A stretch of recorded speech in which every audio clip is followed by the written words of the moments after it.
one of the defining moments of the split of Brazilian Jiu-Jitsu and Judo is 1935 and 1936, the two matches between Helio, Gracie, and Yasuichi Ono. Now, why are those matches? They're more important than the Kimura match. The Kimura match was more popular, but these matches are more important, and I'll tell you why. They exemplify their disagreement in the rule set. We no longer agree on how we practice judo. We don't want points. We don't want short matches. We want long matches. We want short sleeves. They're constantly trying to manipulate the rules so they have a better chance at winning. When Helio fights Yasuichi Ono the first time, he gets taken down 32 times. 32 takedowns. Hey there, I'm Stephan Kesting, and this is the Strenuous Life Podcast.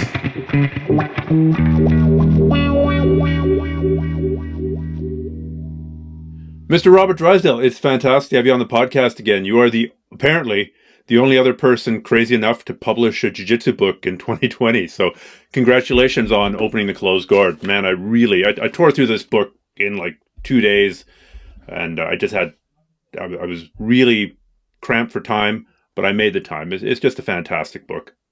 Oh, thanks, Stephen. I really appreciate it. It was a lot of fun writing it, and I think that the pandemic kind of worked in our favor, I guess. You know, I had so much time in my hand through the pandemic. At first, I was complaining. It's like, what am I complaining? This is all I need. I've been complaining for years, for a decade. I don't have time for anything, and here I am with nothing but time. Let's do something productive. So, the book was not something I had planned. It is a byproduct of the coronavirus pandemic. And it's kind of a byproduct of the movie, which is coming at some point in the next few months, and I can't wait to see that either. It's going to be the same title, right? Opening Closed Guard? Well, it's Closed Guard is the movie, right? Opening Closed Guard is opening up the movie for people to see like some of like the backstories and and the history and some of the conclusions that we couldn't fit into the film because it just doesn't fit into a film format. Right. But yes, the film is coming out most likely before the end of the year. We run into some copyright issues due to COVID. A lot of libraries and museums and like places that we were going to get those images from, we use them without copyright permission. That's a scary, scary thing. So we will have to wait, and I'll be sorry. Yeah, I mean, the book you talk about how you were offered to use of a few photos by some members of the Gracie family, and they wanted to charge you like tens of thousands of dollars for using a couple of photos from their archives. So I guess that would have pretty much destroyed the financial incentive or any possibility of breaking even on the movie and the books. No, it's funny. It was, I mean, you read the book. It wasn't just, there was like at least 3 people that, it was more than that really. Like throughout the process, a lot of people were trying to just get rich out of this. And I don't know, like as far as like me and my team goes, we're not doing this for the money. You know, it never was about the money. It was about doing something for jiu-jitsu, something that was exciting. Maybe the reward is more the excitement of being part of something that I believe is historical and is relevant, and go into the Kodokan and go into the Amazon and talking to all these grandmasters. That was an experience of a lifetime. I cherish those memories as probably some of the best memories of my life, and so I think that's really what we treasure the most. But a lot of people throughout the way were asking for money to be interviewed and money for this picture and money for that, and like I was just like, after a while, I started just giving people a middle finger. I'm like, no, I will do it. Like I didn't. I appreciate the help that a lot of people gave us, and I mentioned their names in the book, but a lot of people just saw this as an opportunity to enrich themselves, which is pretty simple. I'll be hitting you up with a receipt for this podcast right after, so I will expect the check in the mail immediately. What I was hoping today is if people are interested in the history of the movie and kind of the people that you interviewed and your travels around both Brazil and in Japan, they can go hit up our previous podcast just a few episodes ago. What I was hoping to do today was kind of doing, the people's history of Brazilian Jiu-Jitsu. Kind of like starting at the beginning when the Japanese martial arts rolled into Brazil the first time. Are you okay to kind of do that? I don't think we're giving anything away because it's No, absolutely. No, I don't believe anyone's not going to watch the film if I give like some pieces of the history, because the film is a lot more than that. Yeah. Everyone knows already when people watch Superman and Batman, everyone knows what's going to happen at the end. No one does not watch the movie because of that. So I don't think it's a spoiler. I like that term. I think indirectly, Howard Zinn was somewhat of an inspiration for this film. Like, I never thought of it until someone brought it up. It's like, oh, yeah, maybe in the back of my mind, I read Zinn when I was a teenager. And Howard Zinn, the guy who wrote People's History of the United States. Correct. And I think somewhere indirectly, subconsciously, he maybe might have influenced me, because history is all of these things. It's not just some people, right? You can't just say that, like up to historians like Zinn, we only got the slavers' account. We didn't get the black slaves. We didn't get the Native American stock. And it's not a political issue to me, because history has given them all voices. I would be political if I said only Native Americans have a voice, or if I said only the white Europeans have a voice. That would be political. When I say that everyone ought to have a voice, that's a very straight down the middle, standard, fair position. I don't think it's ideological in any way. But, of course, people are going to accuse us of being, I've been accused of being anti and pro Gracie, anti and pro Fada. Anti-Brazilian, pro-Brazilian. I've been accused of all of those. So, okay. Well, we'll see who can irritate in this podcast. So, basically, who are the first people to bring the Japanese martial arts into Brazil, and when did this happen? That we have records of. There's some speculation about Japanese that came, because the traveling circus, there were Japanese that were called acrobats. In fact, they weren't using always the term jiu-jitsu. They used the term acrobat. They're in the circus. So there might have been Japanese that came before, but there's a lot of speculation, so I don't like to talk about it. But the ones that we know of for a fact is Sada Miyako in 1908. Okay.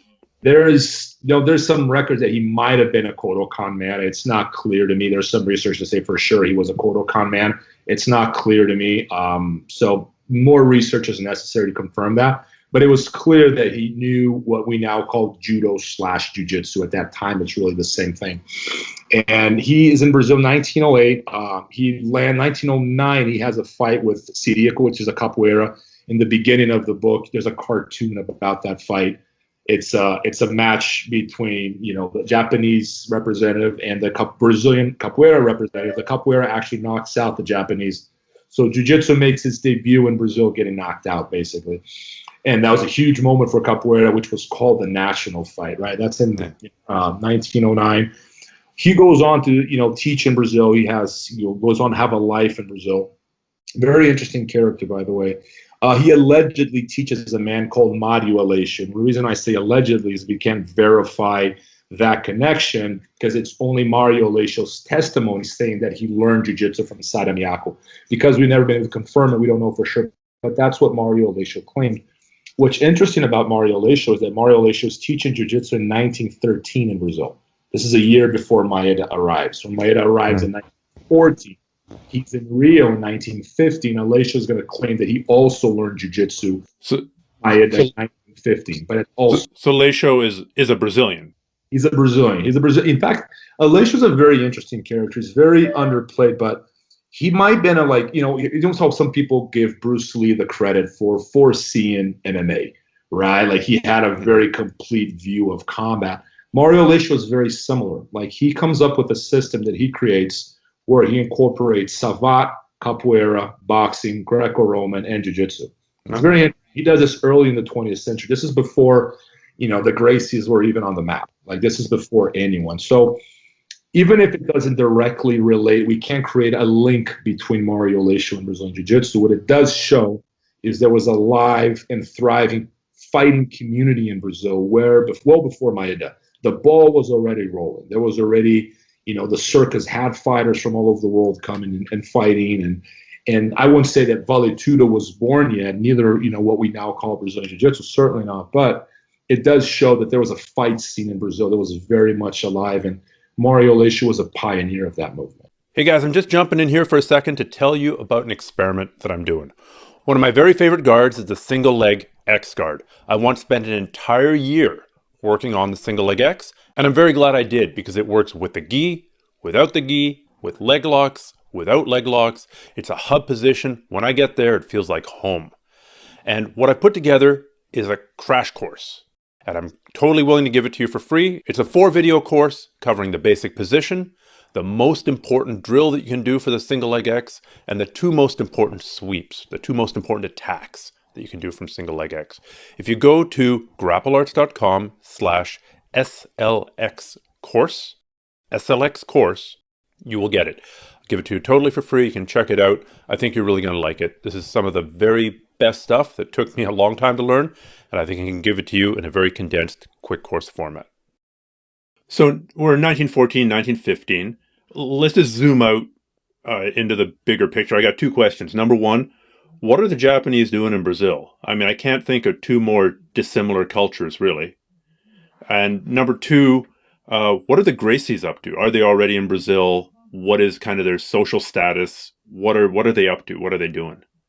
A very good question. As far as the Japanese go, Japan was not a developed nation like it is now in the late 1800s, early 1900s. So they're migrating. They have earthquakes all the time. It's a very poor country. Remember, it's going through a lot of changes, and that no one goes through changes like that without suffering some kind of economic strife. So they're migrating to the Americas for the same reason Europeans are migrating to the Americas. They're looking for a better life. Like the Italians and the Irish fleeing Europe. Polish, Germans, Italians, you name it. They're all, and it's not, the same way these wave of European and Japanese immigrants are coming to the U.S., they were going to Brazil too. Remember, it's early 20th century. No one knew that the U.S. would be ahead of the race. No one knew that the U.S. would go on to be the richest country in the world. And Brazil, no one knew that all the other countries would bankrupt themselves in two back-to-back world wars and borrow money from the U.S. while beating themselves to a pulp and leaving the U.S. the shining city on the hill. In a very well-positioned place. Remember, we have an enormous moat on our eastern coast and an enormous moat on our western coast, the Atlantic and the Pacific. So it does put the U.S. in a very privileged position. But again, it could have been Brazil. It wasn't for a variety of reasons. But the Japanese immigrants at the time had no idea, where but the Americas was a promised land, not just the U.S., but all of the Americas. Brazil is a huge country with tons of potential. The Japanese saw that potential. They also saw the land. Japanese value land far more than Brazilians do because they have so little of it, while Brazilians have so much of it. So when the Japanese move to Brazil, they start migrating. They do very well for themselves. And this is there's another element to this equation. This is not early, like later the second quarter of the 20th century. But the Immigration Act, Anti-Asian Immigration Act of 1924 in the U.S. forbids Japanese from migrating into the United States. Not just Japanese, all Asians, in fact.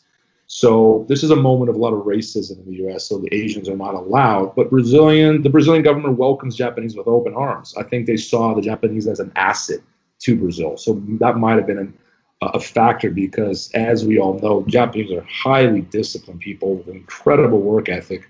And I think they've done Brazil a lot of good overall. I think they've done far more good than, there's, no people are perfect, but I think they have a very unique culture. Brazil has benefited from this immigration in a lot of ways. And I think that policymakers in Brazil at the time foresaw that. So they were allowing them, and they were giving them land, in fact.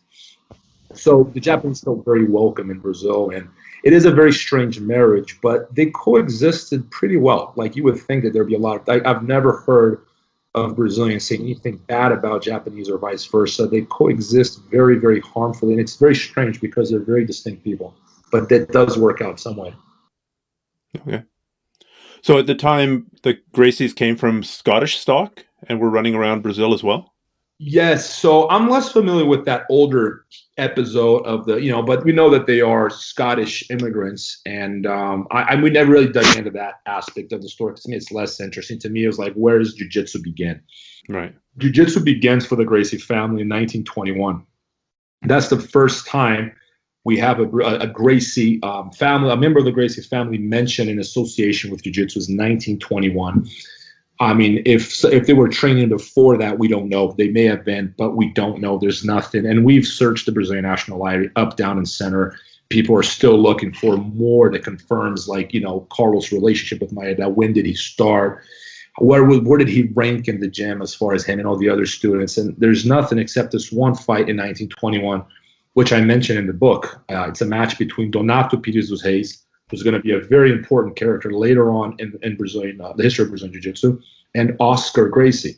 Now, no one knows who Oscar Gracie is. We speculate that it was Carlos Could have been Osvaldo, but Osvaldo was probably too young to be that person. Most likely it was Carlos.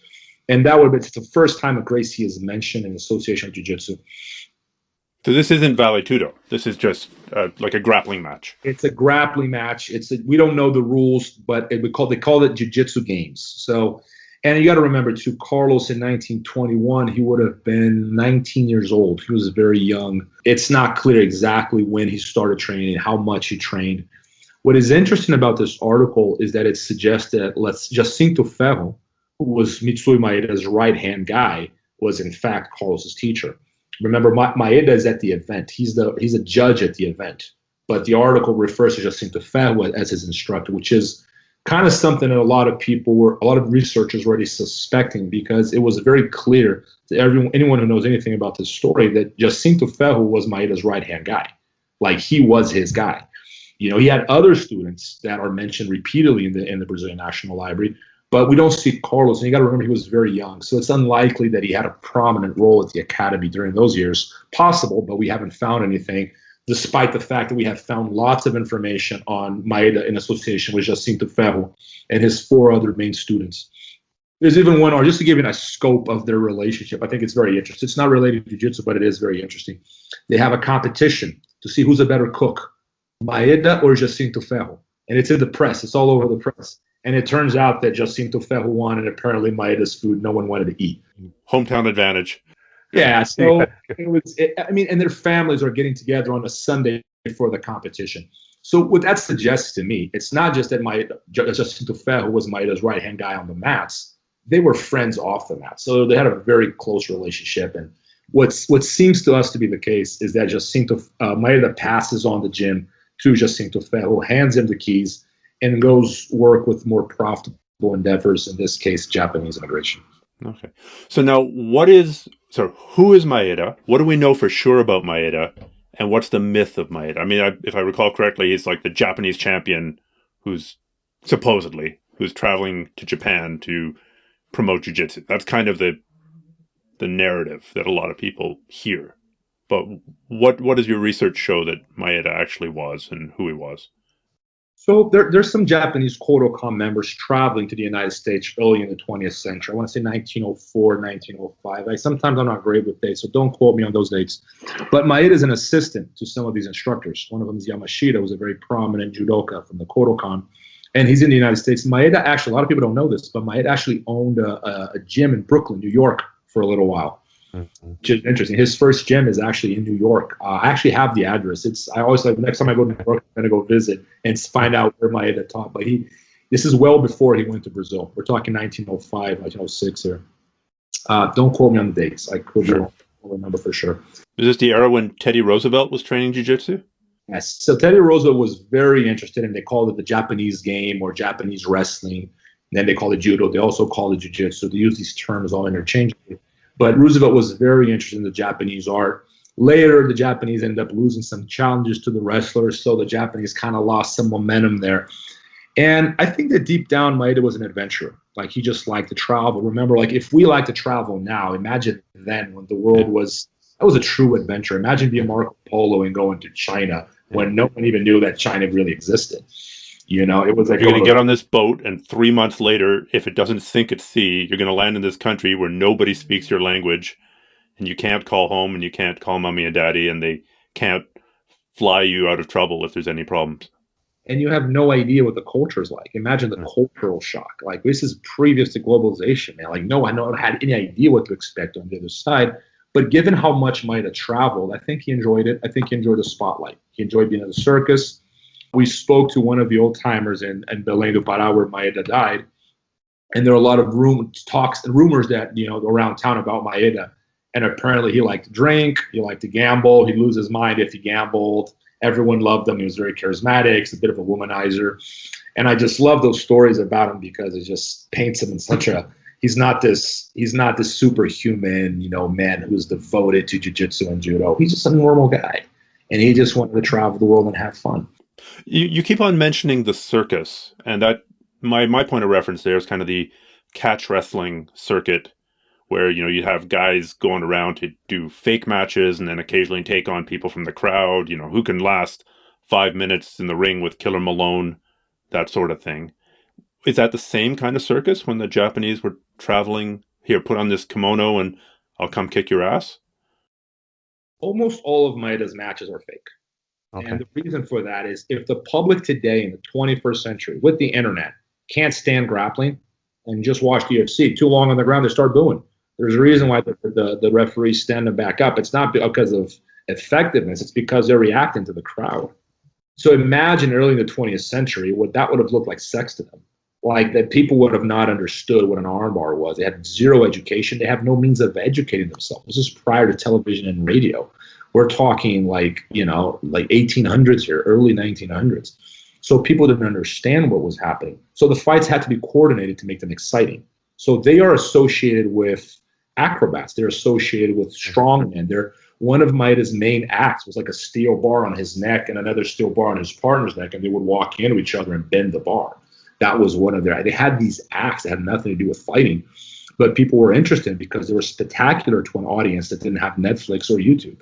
Like that, the circus was YouTube, Netflix, Xbox, it was all in one. That's where entertainment was in those days. So the circus plays a very important role in the development of not only catch wrestling, but the early days of judo / jiu-jitsu in the Americas. And Maeda is a very prominent figure in the circus. He's very popular. He's famous. People want to see him. They know who he is. And that's his real contribution to jiu-jitsu. I mentioned that in the book. Maeda's real contribution to jiu-jitsu was not spreading jiu-jitsu in Brazil. He didn't do that. He barely fought. He barely taught with that.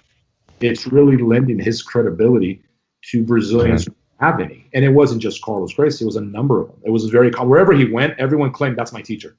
So it'd be kind of like me ending up in a country that didn't know what wrestling was, but they knew who Hulk Hogan was, and me saying, I'm the student of Hulk Hogan. Oh, now we know who you are. Just give an example. Like when jiu-jitsu first was brought to the United States in the mid-90s, and the first wave of Brazilians started coming over, if you spoke with a Brazilian accent, that's all it took for you to be credible. And this is in the 20th century, 21st century. If you speak with the Brazilian accent, you're immediately credible. It doesn't matter how much jiu-jitsu you know. Your white belt customer doesn't know, but you're Brazilian, you must be good.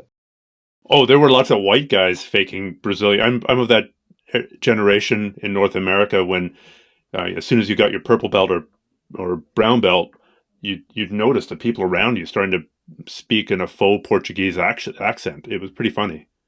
I don't think I ever did it. Not unironically. It worked because the people react to it. They associate. If you're Brazilian, clearly you know what you're talking about. Not the case. Plenty of frauds in Brazil. Mm-hmm. I mean, in Brazil, here, like it's all over the place. People lie everywhere. You don't have to be Brazilian or not Brazilian. People lie, and then they exaggerate. And they did it then. And that's the point, is that these guys back then did it even more.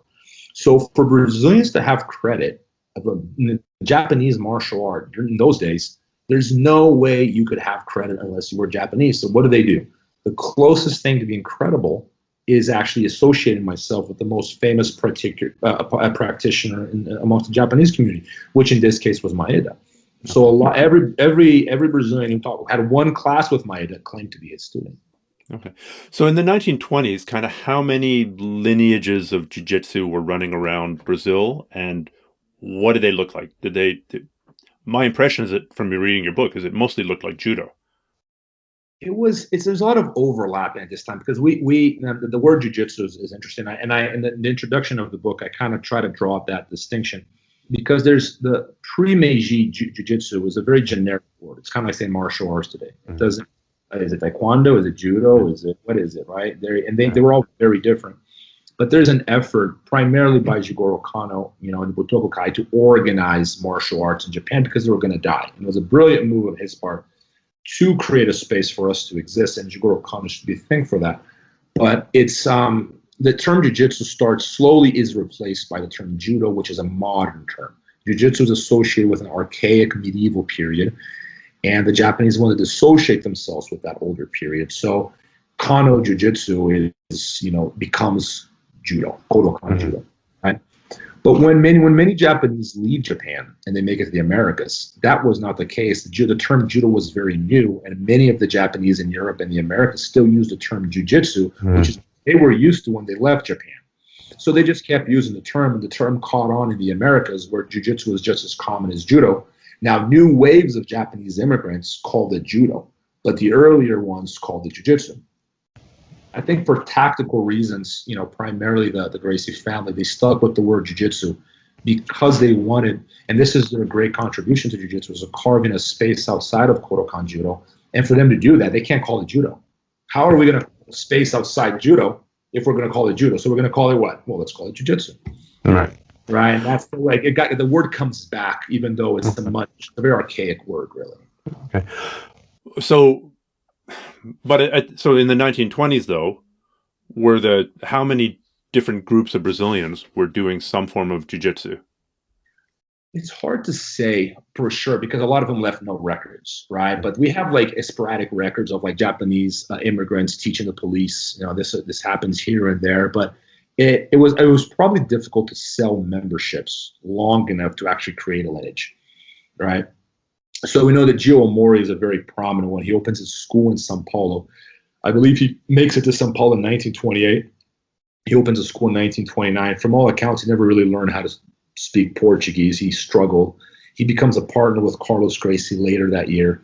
And in some ways, you could say that Carlos Gracie, the Gracie lineage, is a Gio Mori lineage because he was somewhat of a mentor to Carlos. In fact, it's easier to create a relationship between Carlos, or to verify a relationship between Carlos and Gio Mori, than it is to verify a relationship between Carlos and Maeda, which we can't find anything. With Gio Mori, there's plenty. So, in some ways, that picture that everyone has on the wall of Maeda Carlos, it'd be more fitting to have Gio Mori up there in reality. Mm-hmm. It's just that they become enemies after a while. And once they become enemies, then, they get eliminated from the story entirely. But he was very important. Other Japanese, like the Ono brothers, very important. They're the original rivals of the Gracie brothers, very prominent, very good grapplers. They were judokas. Ironically, they're not a Kodokan jiu-jitsu school. They later become absorbed by Kodokan, but they come from a school that specializes on the ground. The school they came from is the school that invented the triangle. So the Sankaku Jumir, the triangle, came from the same school Ono brothers came out of. They knew the triangle in 1935. There's a picture of Yasuichi Ono applying a triangle. Now, jiu-jitsu practitioners in Brazil, what we now call Brazilian jiu-jitsu, they didn't know what a triangle was until the 70s, just to give an idea. That's how long the information in Brazil took to travel, 30, 40 years, and that's within one country. That's because we didn't have the internet. So information traveled very slowly, but they were very skilled grapplers. They became absorbed by judo later, like most other practitioners. The exception, really, the Gracie family, the Fadas, and, to a lesser extent, the Saz. They're more self-defense than Brazilian Jiu-Jitsu, but they stuck to their lineage. Ivan Gomes, to some extent, he's more of an MMA guy. It's a complicated lineage, but not many of them survive. You really got to give props to the Gracie family because they did it. Okay. So if I'd walked into one of the Gracie Family Academy in, in the 30s, say, and said, I want to learn jiu-jitsu, what would I have been learning? I'm assuming I would have started out with the basic self-defense techniques that you still see here and there, here's the defense against the headlock, here's the defense against the throat grab, here's the defense against the overhand knife strike, that sort of thing? Well, we would have to speculate because we don't have footage, we don't have pictures. We'd speculate that it would have been something similar to what we saw other Japanese practitioners teaching at the time, which was very, very self-defense oriented. A lot of what I consider to be non-effective jiu-jitsu, really. What we call jiu-jitsu now is really judo newaza. What they call jiu-jitsu then, if you look at, and this is not just in Brazil, this is in the US and Europe, it's a lot of self-defense, twisting the wrist, bending the arm, things that anyone who trains know that that's not going to work in a real situation, but they were selling it because people were buying it like crazy. Mm-hmm. I suspect it was not very newaza oriented. It was very self-defense oriented. A lot of techniques were not battle tested. But it was refined over time, and judo, one of the brilliant things that Jigoro Kano does is that he inserts randori into his school, which is something a lot of schools didn't have. We visited a Fusen-ryu in a gym in Japan that it was very obvious. That was a rival of the Kodokan back in the day, but they didn't keep that randori tradition. And what happens when you don't have that? So by randori, you mean sparring both standing and on the ground? Yes, combat, rolling. I'm trying to beat you, you're trying to beat me, right? That sort of thing. And when you don't have that, your moves aren't battle tested. And when your moves aren't battle tested, how do you know what works and what doesn't, right? And I think that Randori does make it into the Gracie Academy at some point, and that's when, that's really what keeps the combat aspect of it alive. Because without Randori, like, you end up with theory and no practice. But to answer your question, there's no real way of knowing what exactly they were practicing. My suspicion is that it was very self-defense oriented, and it becomes influenced by judo over the years, and it eventually becomes Niwaza judo, basically judo, a specialization of judo on the ground. Okay, so I want to go in two directions here. Number one is, and I don't know which the correct order is. Number one is the influence of the development and influence of Vale Tudo on jiu-jitsu, and number two is how Brazilian jiu-jitsu became more ground-oriented. I mean, now people know BJJ essentially is like, struggle cuddling or ground judo, or, 99% of it's on the ground. So obviously they became Newaza specialists sometime between the 20s and the 70s. And also during that time, there was a long period of Vale Tudo. Were those things related, or can you talk about the development of those two different things in whatever order makes sense to you? I don't think that they're directly related, but I mean, the story of MMA / Vale Tudo, it does parallel the story of jiu-jitsu, just like the story of luta livre parallels. There's a thriving fight scene in Brazil, and that's what's interesting to me. That's why it's so unfair to say when people go Maeda, Carlos, Helio, it's like, man, that's skipping so many steps because the story is so rich. Now, Vale Tudo undoubtedly played a role, especially later on, because no one's interested in jiu-jitsu. What we call jiu-jitsu now, Brazilian jiu-jitsu, for the 50s, 60s, 70s, 80s, it is dead in Brazil. No one cares. Carlson Gracie once joked that if it weren't for him, the Gracie family would be selling bananas in some square in Rio de Janeiro. And it's kind of a funny comment, but it's not too far from the truth. Like he kept through Vale Tudo, not because he was fighting. He was fighting. He kept the legacy alive for a long time, pretty much by himself, and he was very successful at it too. And so it's there's certainly an overlapping. Like MMA allowed jiu-jitsu to survive during a period when no one was interested in jiu-jitsu, and people just wanted to do judo. It was government support. It was an Olympic sport. The prestige, the money that flooded into the sport through government subsidies. Jiu-jitsu was a niche thing for half a dozen people in Rio de Janeiro. It was not popular. It did not have big tournaments. It did not have many practitioners. The thing is practically dead. And you got to give them a lot of credit for keeping it alive, because most people would venture into what is most profitable. They actually stuck to their version of judo, and they sunk their teeth into it. And were, this is how we're going to do it, and we're not changing. They were not absorbed, which is very unique. It only happened in Brazil. Remember, there were various practitioners all over the world, Japanese teaching everywhere. But the phenomenon only takes place in Brazil. Now, a lot of Japanese go into Brazil, but why only? But a lot of Japanese go into Peru as well. Like other places, there were plenty of Japanese migrating, but it only takes place in Brazil. And I think the Gracie family has a large role to play in this. And to answer the other question, like why did it become so ground-oriented? I have two hypotheses of why that is.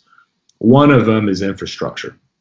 If you've ever been to Brazil, you will see that about 95% of gyms are very tight spaces. We're talking, you can maybe have 8 people roll at the same time, maybe 10.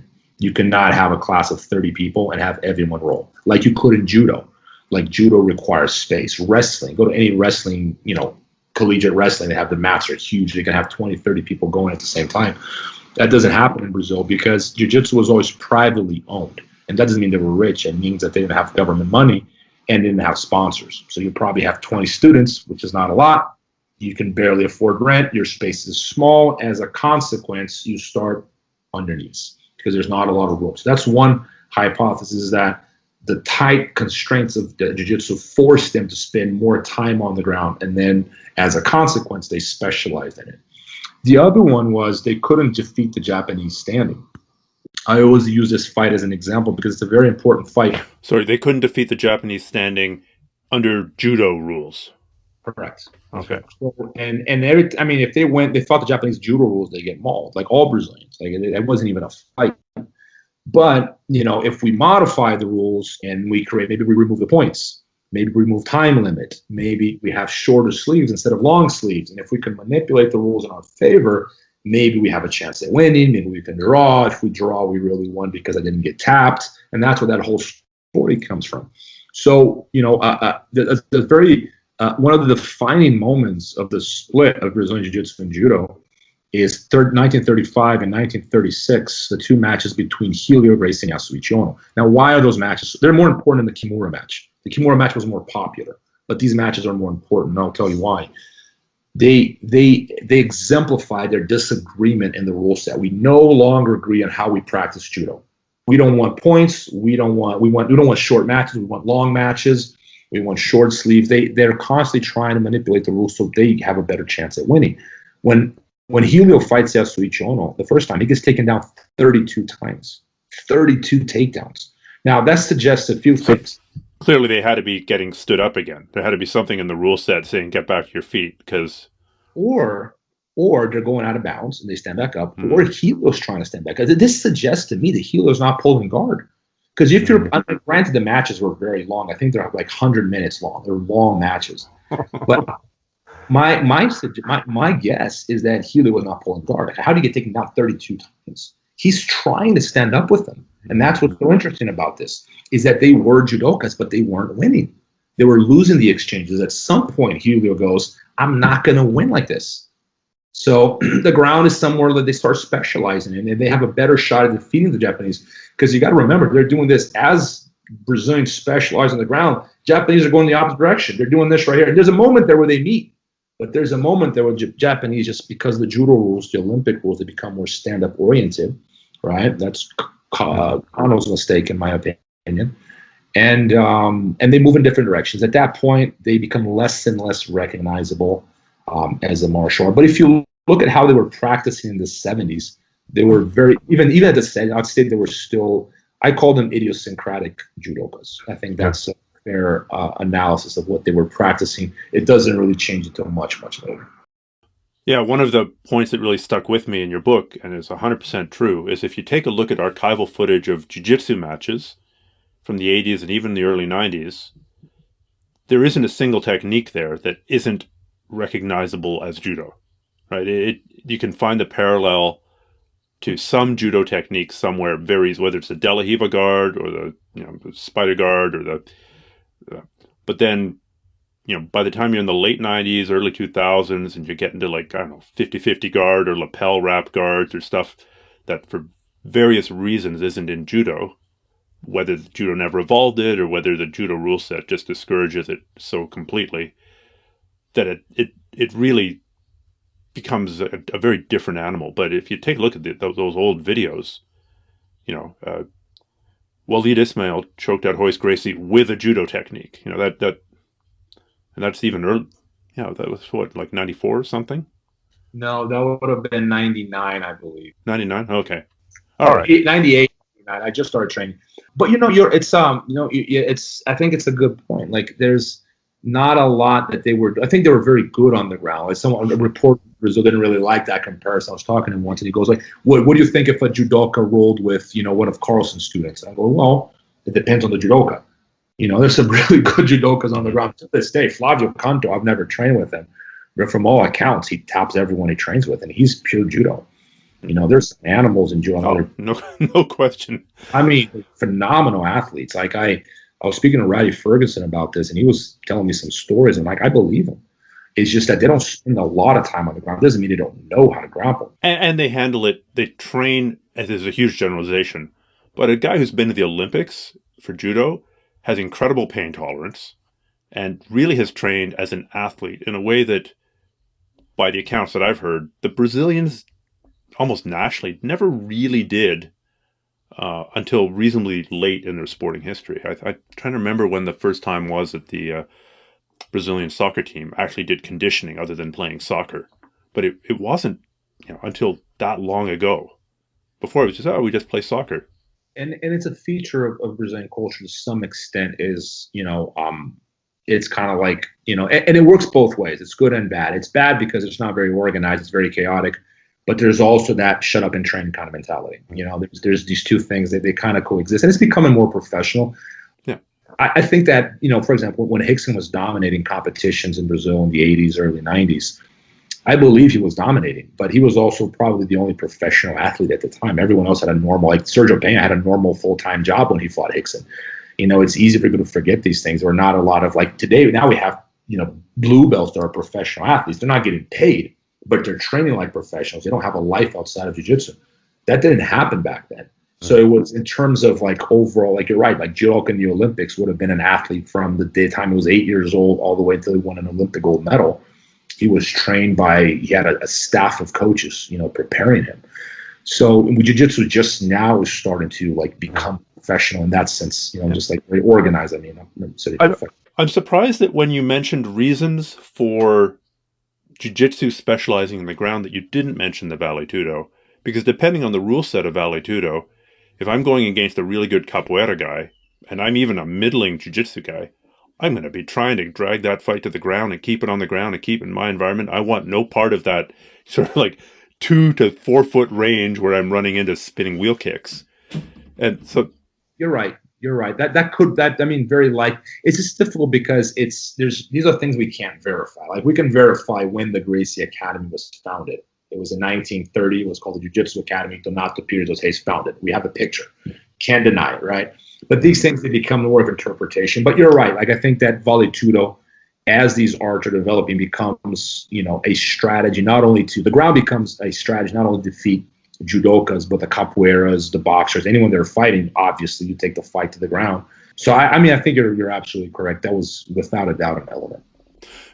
It seemed from my reading of Choke, which is a series of books that was a big influence for you, I know, that a lot of the Vale Tudo fights would be preceded by a whole bunch of rule wrangling about what the rules were going to be. Oh, you're a boxer, you have to wear gloves, and you have to wear a gi, and we're not allowed to punch you, but we can't, there are no stand-ups, like both sides trying to sway the rule set in their favor. Is that independently verifiable? Yeah, I would have not want to been part of one of those meetings, but pretty much they had a meeting before every fight and they just decided the day before. And apparently they couldn't quite agree. It seems like Carlos Gracie was a phenomenal manager. Like he's the kind of guy you wouldn't want as your manager because he normally got his way. And he was so skilled at getting the press to work in his favor that he had his way many, many times. But there was they would decide the day before and they would have mixed matches. Like for example, if you're the capoeira and I'm the jiu-jitsu guys, okay, we allow strikes standing, but you have to wear a gi, right? And then they would, okay, I'll wear a gi the first round, but not the second round, or vice versa, right? Like they compromise a lot. And it wasn't until, I believe it was 1933, where Chico Soledade fought George Gracie, and they go like this, you know what? Enough of these meetings. You do whatever you want to do. I'm going to do whatever I want to do. I'm going to wear what I want to wear. You wear whatever you want to wear, and let's go at it. And that's the birth of Vale Tudo. That's the first time they were cross-style fighting all the time. That's been going on for, go back to early in the 20th century, maybe even the 1800s, but early in the 20th century or late 19th century. But it was the first time they actually allowed everything. I think it was except biting and groin strikes. I think those are the only two things. But you could, an eye gouge, and you can elbow, headbutt. It was like IVC style in the manner, if you remember that. Yeah. And around the ring, and people blood everywhere. Like that was, but that was later. It was a process to get to that, and then the tradition carried on until it ultimately became the UFC. It really does seem, and I'm hoping I'm getting the dates right, that in the kind of 1930s to 1940s period, the mantle was carried a lot by George Gracie. Is that correct? In terms of the guy who's getting out there and fighting? And then Helio was also fighting towards the end of that period? Well, Helio was a late comer to jiu-jitsu compared to his brothers. George is the first hero of the Gracie family. Carlos, for all his qualities, it doesn't seem like he was a good fighter. He had one professional fight and he lost. And then he was normally really pushing George to fight. And George was the kind of guy to go, I'll fight anyone, anytime, anywhere. What, Japanese, tall, short, gi, no gi, punches, no punches, wrestling. You tell me. He was that kind of guy. He had a lot of losses, a lot of fake fights too, but he seemed to be the kind of guy that would accept just about any challenge. But he was uncontrollable. He was not someone that was willing to follow Carlos Gracie. Him and his brother clashed a lot. They did not have a good relationship. everyone we interviewed from the Gracie family described George as a rebel. He's a rebel in the family. We didn't talk about him because he was a rebel, and we're not gonna, set a bad example for the younger generation of the Gracie family that being a rebel is okay. What did being a rebel mean? He didn't follow the diet. He didn't follow Carlos's advice. He trained how he wanted to train. He cross-trained. Like he was not a sheep. He was not a puppet. He's his own guy. Like it's very clear that he's a guy with his own very strong personality, like Carlos. And they clashed up. They're very different. He didn't want to have 21 kids. Like he just wanted to live his life. My guess is he probably had a beer after one of his fights. Like he probably, he's like, yeah, I want to womanize, but I don't want to have a kid with every woman I have sex with. He probably more normal. And whereas Carlos was a very unique individual in a lot of ways. And I think that they just clashed because of that. And at some point when Carlos could no longer control George leaves and opens his own school. And then Helio becomes a new hero of the Gracie family. But he's a latecomer to jiu-jitsu. And I think he had his first fight. It was in 1931, 1932, compared to his brothers, at least. Right. What do we know for sure about Helio's early fights? It was against a boxer. I'm not going to remember his name.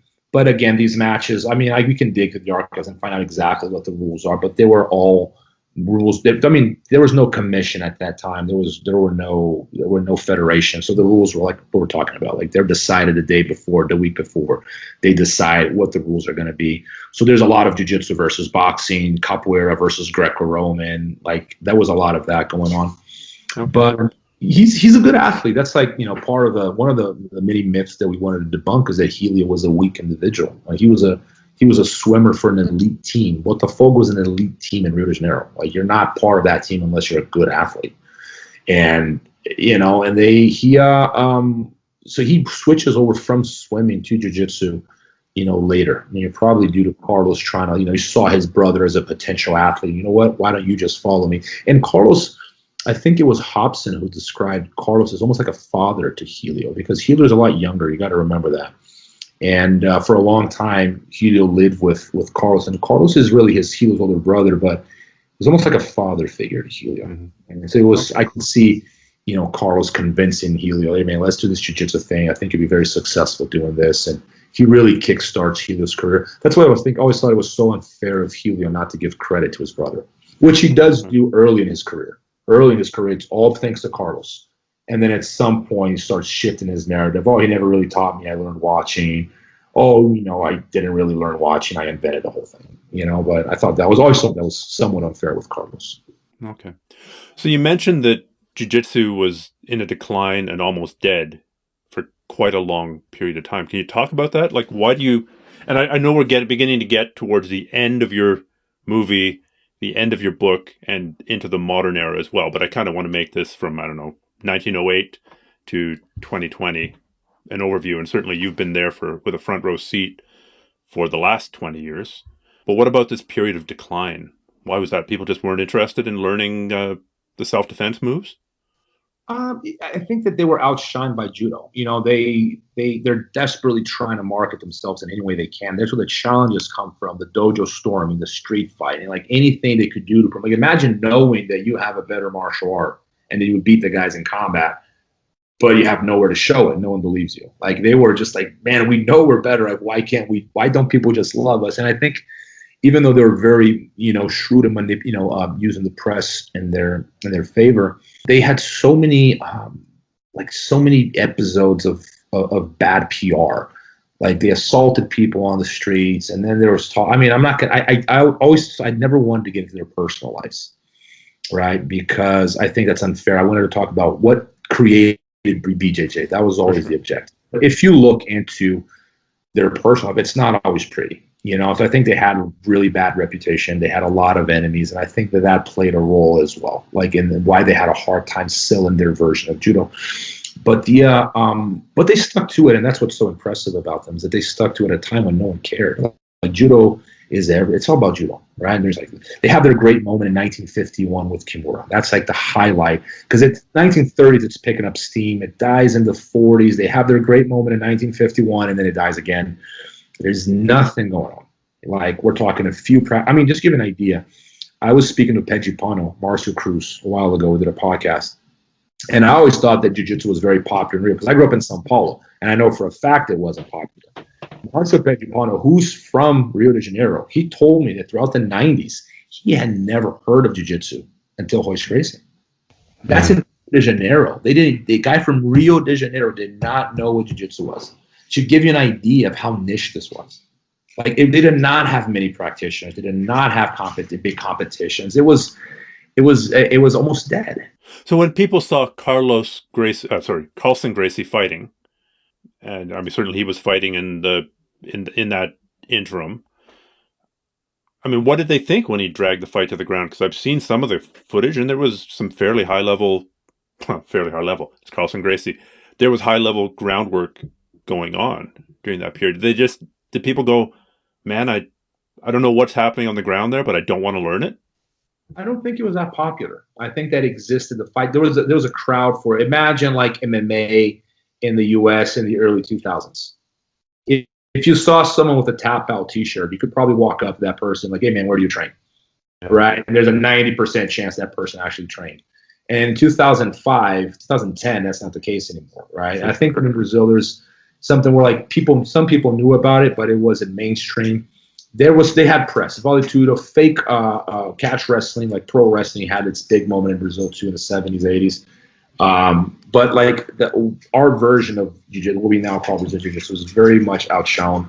Vale Tudo has its place, and that was probably what kept them going. Were the fake fights in Vale Tudo kind of gave them probably enough incentive to keep going. I mean, they would have died if it were not for that. But the practice of jiu-jitsu, as we know it, was not very popular during those years. I grew up in an era when the friends of the grandmothers of friends of mine would be sitting at home yelling at the television because pro wrestling was on. That was kind of the North American combat sport, and whether my friend's grandmother thought it was real or not was impossible to tell because she's there yelling out loud. Did pro wrestling ever make a big dent in Brazilian society in like the 70s and the 80s and the 90s?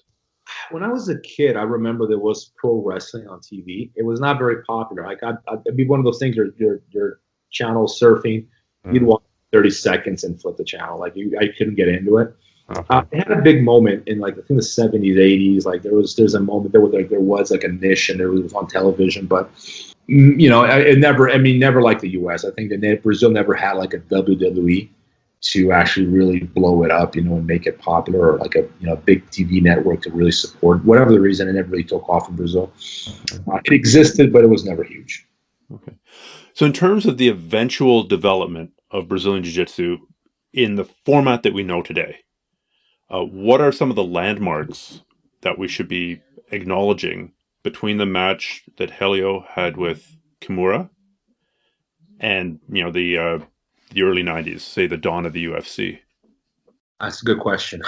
If you look at my timeline in the book and you look at it very carefully, it goes like, 1800s, judo, Japanese immigration, Russo-Japanese war, and then there's these huge gaps. Like we go from, I think in 1936, we jumped to 1954, where the first time a rule set is a point rule set, what is the basis for IBJJF is used in 1954. And then we jump to 1967, the Federation of Guanabara is the very first jiu-jitsu federation in the world. And then we jump to 91. We go from 67 to 91. And I was trying to think of great landmarks, like you said, like what can I put in the timeline for the reader to have the timeline as a reference? And I couldn't think of anything. I was going to mention some Vale Tudo fights. I was going to mention some fights of Carlson, but I was like, how does this directly impact? I mean, I could have mentioned it as like, okay, Carlson is fighting all these years, and that helped keep the fighting spirit or the fighting culture alive within the Gracie family, maybe something like that. But it was hard to word it in the timeline because it wasn't 1 year. But there's these huge jumps, and we go from 67 to 91, and then 91 to 93 with Royce, and then 94 with CBJJ/IBJJF. But I think the timeline makes it very clear that there was not a lot going on for jiu-jitsu after, we go 51 to 54. I'm sorry, 51 to 54. That's a big moment for jiu-jitsu. But after that, there's just not a lot going on. It was definitely developing. I mean, you had Hall's Gracie being active, and then you had Hickson competing on the local scene. Like it it existed. Do you think it was growing at all? There must have been a bit of a growing competition scene. Honestly, I think it certainly was. It did exist. And Carlson had his academy. In the 80s, like Carlson and Holz, they opened their own academies. At one point, they're teaching in the same building, which is interesting, but they're competing against each other, the rivals. Having known a lot of Brazilians in my day, I can't imagine that situation working out well. Well, they're brothers, but they're rivals. Carlos Gracie Jr. in the book, he describes that rivalry he's like, yeah, Carlson's always teasing me. My students are going to get you. Because Carlson is his own guy. He's not like fanatical about being a Gracie. He's perfectly willing to train someone who's not a Gracie. And he's a very open-minded guy. And I think he should be credited for that. Like, very different from Helio, who was very territorial. Like, if it were Helio's way, jiu-jitsu would not have grown outside of the Gracie Academy because he didn't want anyone teaching but him. He didn't want anyone teaching outside of his style. Like, he was very, very territorial. And I can understand that as a coach. I think we all tend to be that way. But I think it took men like Holz Gracie and Carlson Gracie to expand that. But to your point, it did exist. Like, Holz had a very prominent role in jiu-jitsu history, without a doubt. Carlos Gracie Jr. defines him as the first jiu-jitsu athlete. I think that's fair. I think Carlson was too, but Carlson was more MMA-oriented, whereas Holz was very, jiu-jitsu-oriented. But, like, they're both very important. I even thought of doing a sequel to Close Guard about Holz Gracie and Carlson Gracie because I think they're that important. But if you ask me of a landmark, I can't think of anyone. Like what? Like 51. I can think of 51 as an important year for jiu-jitsu because of the Kimura fight. 35, 36, Yasuichi Ono. It's a split with judo. It's happening right there. They cannot agree on the rules, right? But I can't think of the 67th Federation. Huge landmark. Their first, they're copying judo. What is judo doing that's working? Let's do the same. But after that, what was judo doing that was working, and what is the significance of the first federation? It's very important because, first of all, they have a completely different rule set. So once you define a different rule set, really what you're doing is you're defining a hierarchy where the sport is going to be practiced. It is pointless for me to practice, double leg if the double leg is illegal. It wasn't at the time, but it became later on. It's pointless for me to practice footlocks or heel hooks if they're illegal. So it sets the hierarchy of what to practice. And by instilling points on the ground, what it does, it says, like, look, you're going to be rewarded if you take this fight to the ground because that's where you're going to be able to score most points. And they did that. But it wasn't that. That's not the real change is the fact that they established a belt system. That's when they created a belt system. Belt system we have today comes from 67. Which belts did they have? The white, blue, purple, brown, black? They used, we know that Helio and Carlos wore black belts in the 1950s, but before that, apparently they were using navy blue belts. It was navy blue and white. And then at some point, I've heard different accounts on this. I've heard light blue for instructors and dark blue for Carlos and Helio. My guess is it was changing over time. They didn't really have a syllabus or curriculum for that. It was kind of like, I need to have a color belt to teach, because I have to outrank the people in front of me. But they weren't necessarily copying the judo rank. Remember, belts then were not as important as they are now. Now they're very relevant. At that time, it was kind of like, who cares, right? But it became increasingly important. They saw what judo was doing. They saw that the hierarchy, the belt hierarchy, was important. So they create the belt system that is modeled after judo. They attempted to organize tournaments, which is modeled after judo. We're going to promote this not through beating people up on the streets. We're going to promote this by organizing tournaments for children. So it's a completely different approach on how to sell jiu-jitsu to the world, but they couldn't compete with judo. It's an Olympic sport, man. Imagine the prestige. They were outgunned. There's no way around it. So then, can we talk about the late 80s and the lead up to sort of the 90s? Or can we just talk about the importance of the early 90s in jiu-jitsu? I mean, I think it's insanely important. I wouldn't be practicing jiu-jitsu if it wasn't for that era. But in your words, what was the importance of the early 90s? One of the most common questions I get is, everyone's asking, who's the most important Gracie of all time? And it's a difficult question to answer because they're all very important. Not all of them, but like the main ones, like Helio, Carlos, Carlson, Holz, they all have their relevance, right? And I think Rorion, he doesn't get his due credit because at the end of the day, Rorion was the guy who opened a place for so many Brazilians to have a job. Like, I wonder how many Brazilians in this world are actually thankful to Rorion Gracie, because if it weren't for him, they wouldn't have a job in the U.S. or the world for that matter, because he was true visionary.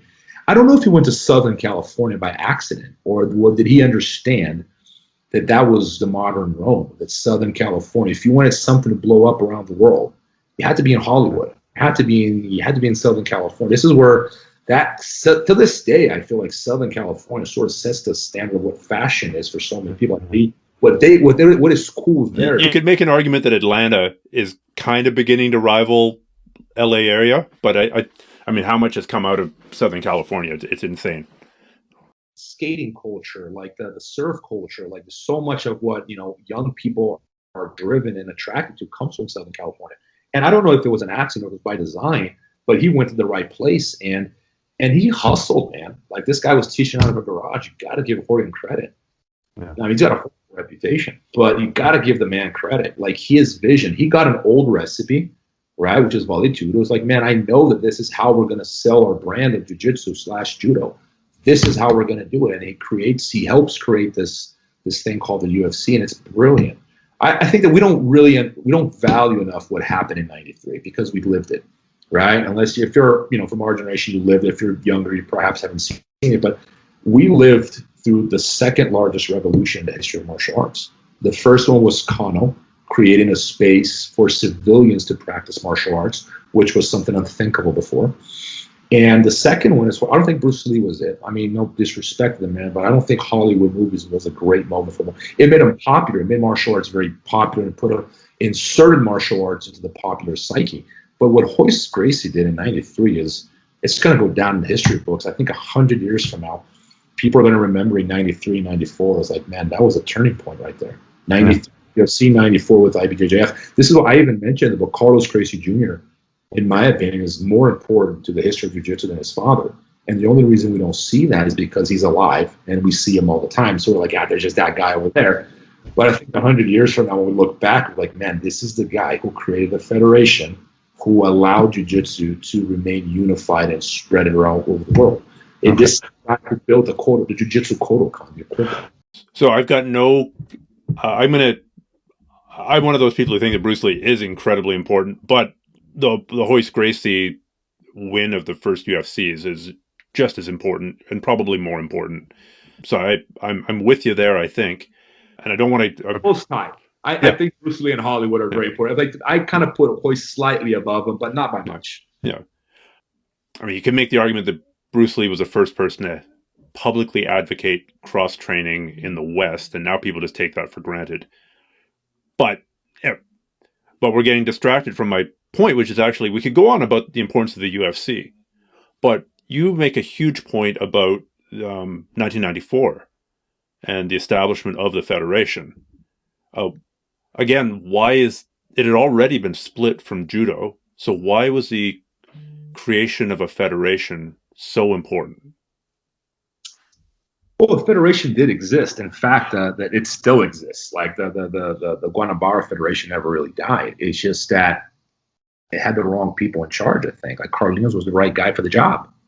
Like Carlinhos had a vision. When he did a world championship, I think the first one was '95, everyone made fun of him. World championship. There's like one gringo, bunch of Brazilians, all from Rio de Janeiro. There's like 4 guys from Sao Paulo, 3 from Manaus, 1 American. Like, how is this a world championship? Damn, I should have competed then.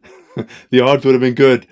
You're the Canadian there, like, and it's, but he did it. Like, it wasn't the Guanabara Federation that went to Southern California and organized the World Championships that to me now look like the Olympics. I remember what these tournaments were like in the late 90s, early 2000s. Man, the evolution in 20 years. Like, people get IBJJF shit. I'm like, man, you have no idea how much these guys have done for the sport and how long they have come in the last 20 years. Give me like 5 or 10 things that the IBJJF has done for the sport. They created standards. Okay. Standards for rank, standards for time at rank. They created tournaments, organized tournaments that, even though they're not perfect, I think they're the best run tournaments out there. Like, as far as people give the referees shit, but I think they're the best referees out there. I know this because I know that they do courses all the time. Like, they have the most comprehensive, like, somewhat even to extent, if you ask me, the rules are if you read the ADCC rule book, it's like very short in comparison. And I think that's it's like a like an attorney who writes a contract that's 1 page long versus an attorney that writes a contract that's 30 pages long. It's like one of them is going to be is built off of more experience of, the gray area and try to minimize those gray areas. And you could make some criticism there too. But I think that they, by tournaments all over the world, like they do, right? They give a face of seriousness to the sport. Like, for example, they'll disqualify you if you're an ounce over. Like, if your gi is old. And people are like, oh, that's stupid. And I'm like, that's necessary, man. We need that. If we want to be like judo, we have to be, they're not going to be respected if, like, guys from a certain team don't have to make weight. If your gi is way too short. Like, see, I was there for the very early days of the pans when basically if you were a gringo, you did have to make weight. And you did have to wait in line for 8 hours to weigh in. And if you're Brazilian, like, I'm sitting there in the line freezing my ass off, and I watch the 12 Brazilian guys pull up to the front of the line, and then I see them half an hour heading out to eat, and I've been cutting weight for 24 hours and freezing. Now, of course, it's improved. Yeah, but like, see, that's a team thing, because I mean, I remember. Not because I'm half Brazilian, but with my Brazilian friends, we'd be freezing our asses too waiting. And we see people from certain teams. I'm not going to mention which team. But, like, you never saw them make weight. And I'm like, man. Yeah, the Gracie Baja guys got a pass to the front. Yeah. I mean, whoever that team was at the time. I mean, I agree it was an evolutionary process, and presumably it's better now. Yeah.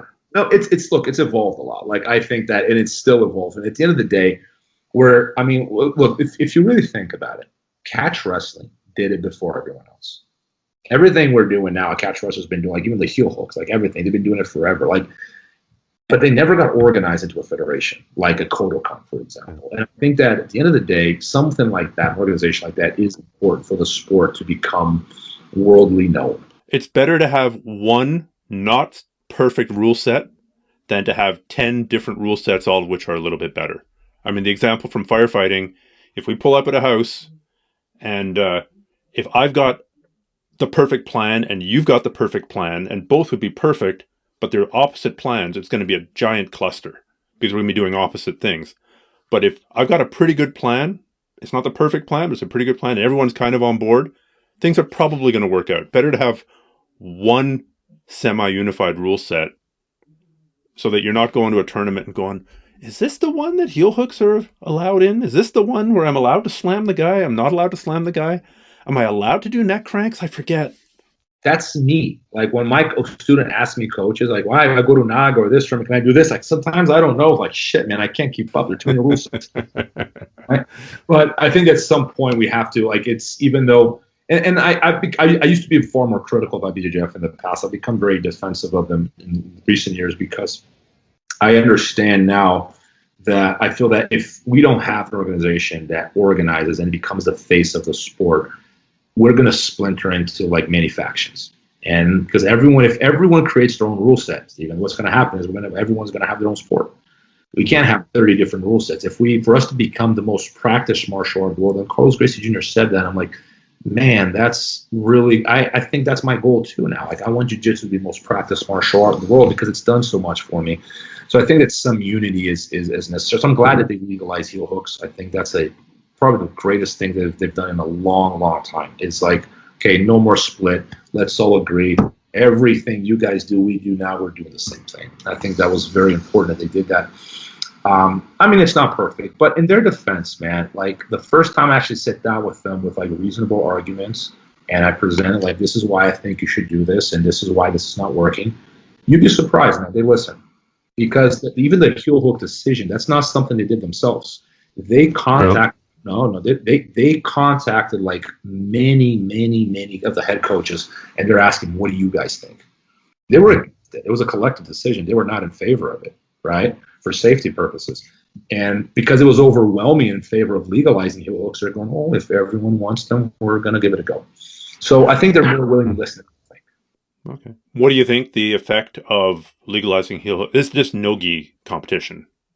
What do you think the effect of legalizing heel hooks in the IBJJF is going to be down the road? This is my worry, that we're going to see some injuries, and those injuries are going to be the whole story. So if someone gets injured from an Uchimata throw, someone gets injured from a funny guillotine, someone gets injured from an armbar, it just kind of flies over. Yeah, whatever. But that's the first time it happens with the heel hook. We're going to see a million highlights. And my fear is that they're going to backtrack on it and go, heel hooks are too dangerous, right? And I suggested them to this, like, keep track of the data.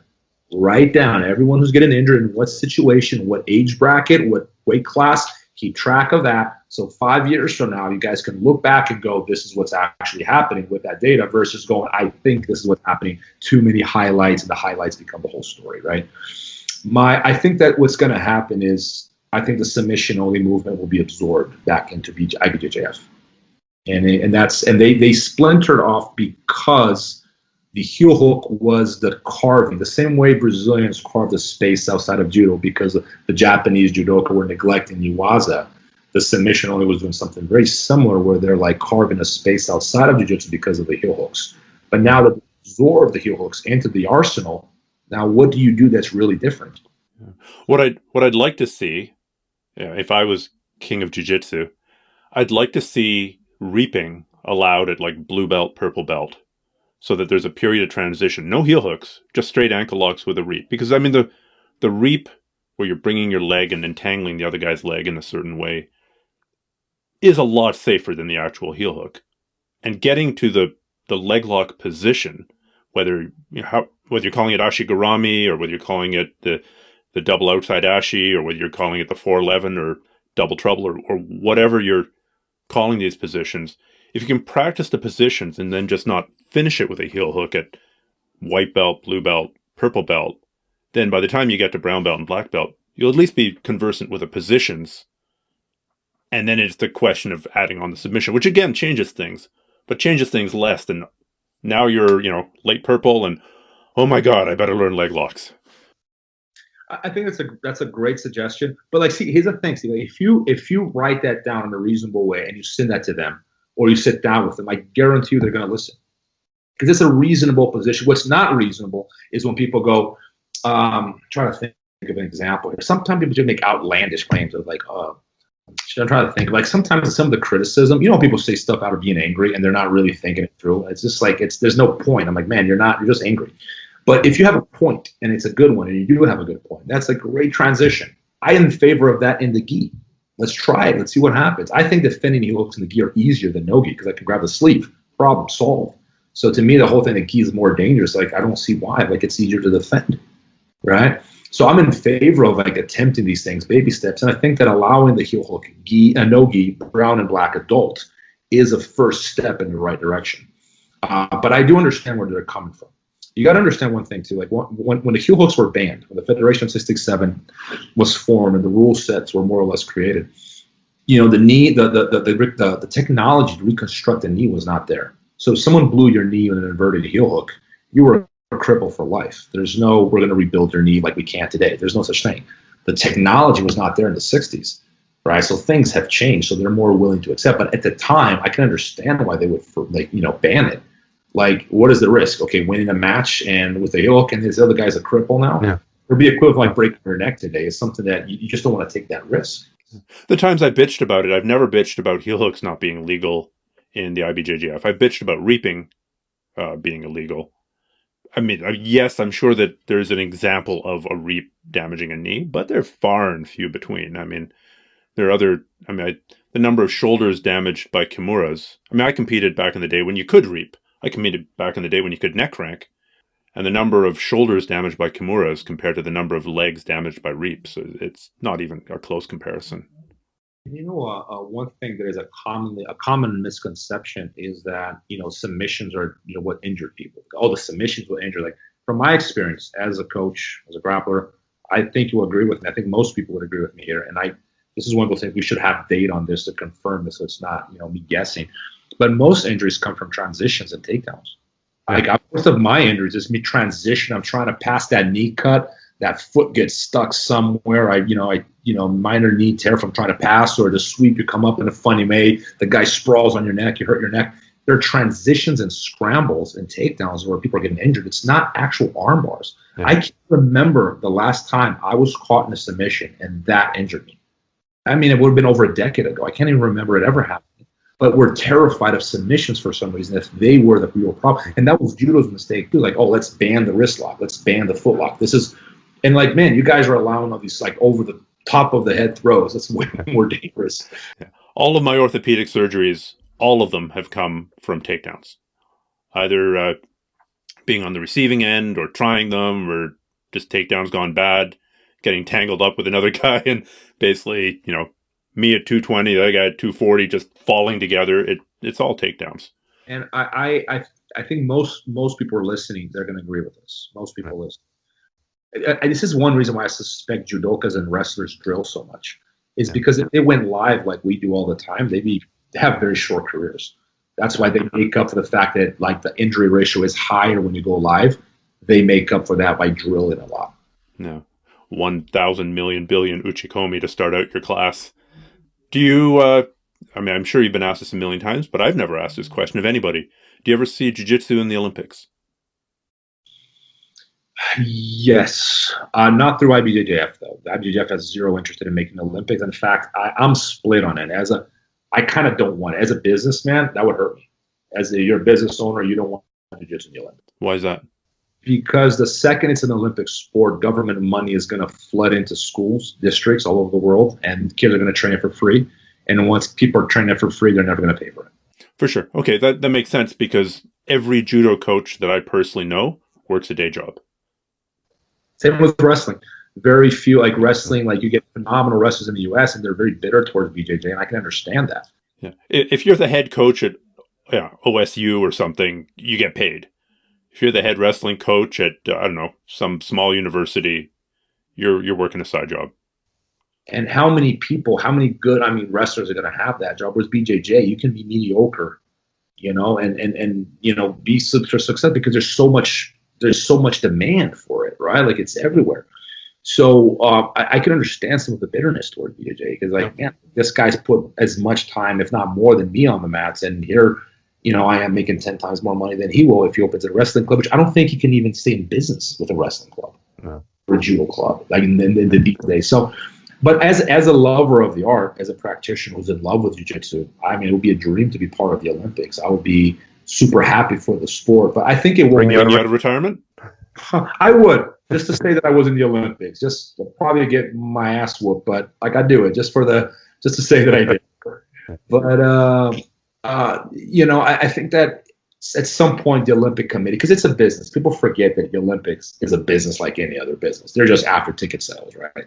People get IBJJF shit for being like that's what we're all trying to do. Like, why are you mad at them for doing exactly what we do every day? You're trying to make money. Well, the Olympics is about money. So if they think that they can sell tickets in BJJ, they're going to have it in the Olympics. That's what it comes down to. But again, ticket sales, and they were about to remove wrestling from the Olympics, and that's the Olympic sport technically. It's the original Olympic sport. That and maybe running naked around a loop and throwing a spear. I'm trying to remember what the other events in ancient Greece were. I think chariot racing was Roman.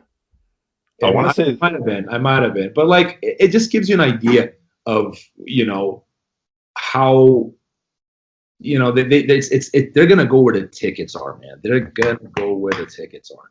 So I don't know if jiu-jitsu people are willing to pay for tickets. Jiu-jitsu people want free shit, man. They're not fans. They're practitioners. Every jiu-jitsu practitioner thinks they're a superstar. They're not fans. If you ask your best blue belt, are you a fan of the sport? He's like, I'm a jiu-jitsu competitor. They may not state, they don't word it like that, but practitioners, they view themselves as part of an elite squad. They don't see themselves as like the average UFC fan. The sees it UFC. The people paying money to go watch Hunter Jumper, the horse riding event at the Olympics, they're probably not, elite. They're probably not competing themselves. They just want to be there and sip the teacup with their little finger in the right position. So, okay. Once again, I'm going to pimp Opening Closed Guard, the book, which is on Amazon and also on your site. Where are you selling it on your site? Closedguardfilm.com. Okay. And then there's a little shopping a store there. We're going to add some new products soon, but right now it's only the book. I'm very happy with the book, man. Going back to, like I said, I think I'll expand on things that we didn't get to insert into the film. So I think it comes, and it tells a story of the film too, which may be interesting to some people, maybe not. I thought it had to go somewhere. Plus, I wanted a home for all those transcripts that we weren't going to use in the film. I think that most practitioners will appreciate knowing all these other versions of how jiu-jitsu came about. Oh, it's an amazing resource, and I can't wait to watch the film. Let's. I hope. What are you thinking? Christmas 2020, early New Year. Honestly, man, some of it is not up to us. A lot of it, because COVID slowed everything down, and we at this point, man, I just want to make it good. I'm less worried about I'm in a rush to do it. I'm at, this is going to be. I hope it becomes the archival film that people watch when they want to learn jiu-jitsu history. Sure. So because of that, the pressure is on, because I've been talking about it for 3 years now. It's stopped. So at this point, people are kind of rolling their eyes and going, man, when's the film? It's like the book is an attempt to buy time too, I guess. But I think that the end result will be something that people will appreciate. Well, I think we found a very good balance between something that's beautiful, entertaining, and informative. All right. Well, Robert, best of luck with your teaching and training, such as it is. Good luck with getting the movie ready, and congratulations again on the book. Take care. Thank you so much, man. Thank you for having me. Till next time.